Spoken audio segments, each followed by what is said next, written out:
നമുക്കെല്ലാവർക്കും നന്നായിട്ട് അറിയാവുന്ന യേശുവിന്റെ 12 അപ്പോസ്തലന്മാരിൽ പ്രധാനികളായ 3 പേരുണ്ട്. അവരെ 3 പേരെ പോയ പേര് നമുക്കറിയാം: പത്രോസ്, യാക്കോബ്, യോഹന്നാൻ. ഒരു ഉദാഹരണം പറഞ്ഞ് ഞാൻ മുമ്പോട്ട് പോകട്ടെ. യേശു കർത്താവ് ഒരു വീട്ടിൽ പ്രാർത്ഥിക്കുവാനായി കടന്നു പോകുന്നു. ആ വീട്ടിൽ ഒരു മരണം നടന്നു. മരണം നടന്ന വീട്ടിലേക്ക് കർത്താവ് ചെല്ലുമ്പോൾ മരണവീടുമായുള്ള ബന്ധത്തിൽ അലമുറയിട്ട് കരയുന്നവരും ആ മരണാന്തരീക്ഷം സൃഷ്ടിച്ചുകൊണ്ട് ദുഃഖത്തിന്റെയും വിലാപത്തിന്റെയും താടി കൈവച്ചുകൊണ്ട് കുറെ പേർ അവിടെ ഇരിക്കുന്നു. പുരോഹിതന്മാരെല്ലാം ഉണ്ട്. ഈ അന്തരീക്ഷത്തിൽ മരണ വീട്ടിലേക്ക് കർത്താവ് എത്തിയ പാടെ കർത്താവ് ചെയ്തത്, കർത്താവ് അകത്ത് പ്രവേശിച്ച് അവിടെ ഉള്ളവരെ എല്ലാവരെയും പുറത്തിറക്കി. എന്നിട്ട് കർത്താവ് അകത്ത് കയറിയ ശേഷം കർത്താവിനോടൊപ്പം ഈ അരിമ ശിഷ്യന്മാരായ 3 പേർ, പത്രോസ്, യാക്കോബ്, യോഹന്നാൻ, ഒപ്പം ആ കുട്ടിയുടെ അപ്പനും അമ്മയും മാത്രം കയറി കടവ് അടച്ചു. ഇനി തോത് ശ്രദ്ധിച്ച് കേൾക്കണം.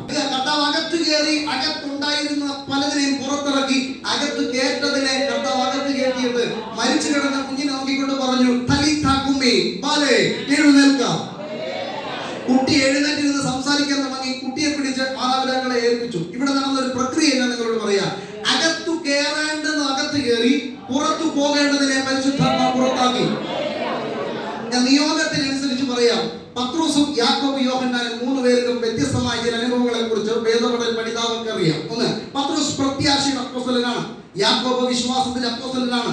യോഹന്നാൻ സ്നേഹത്തിന്റെ അപ്പോസ്തലനാണ്. ആകത്തുക വിശ്വാസം, സ്നേഹം, പ്രത്യാശ അകത്ത് കയറ്റിയിട്ട് അലമുറയിട്ട് കരഞ്ഞ, ആ വീട്ടിൽ മുഴുവനും മരണാന്തരീക്ഷം സൃഷ്ടിച്ച് നെഞ്ചത്തടിച്ച് കരഞ്ഞ അവിശ്വാസമുള്ള ഹൃദയങ്ങളെ എല്ലാം പുറത്തിറക്കി പ്രത്യാശയുള്ളതിനകത്ത് കയറ്റിയപ്പോൾ ചത്തത് ഉയർത്തെഴുന്നേറ്റുവെങ്കിൽ നമ്മുടെ ഹൃദയത്തിനകത്തുള്ള അവിശ്വാസവും നിരാശയും എല്ലാം കുറച്ചു നേരം എന്നേക്കും മാറ്റിവെച്ച് വിശ്വാസം, പ്രത്യാശയും സ്നേഹവും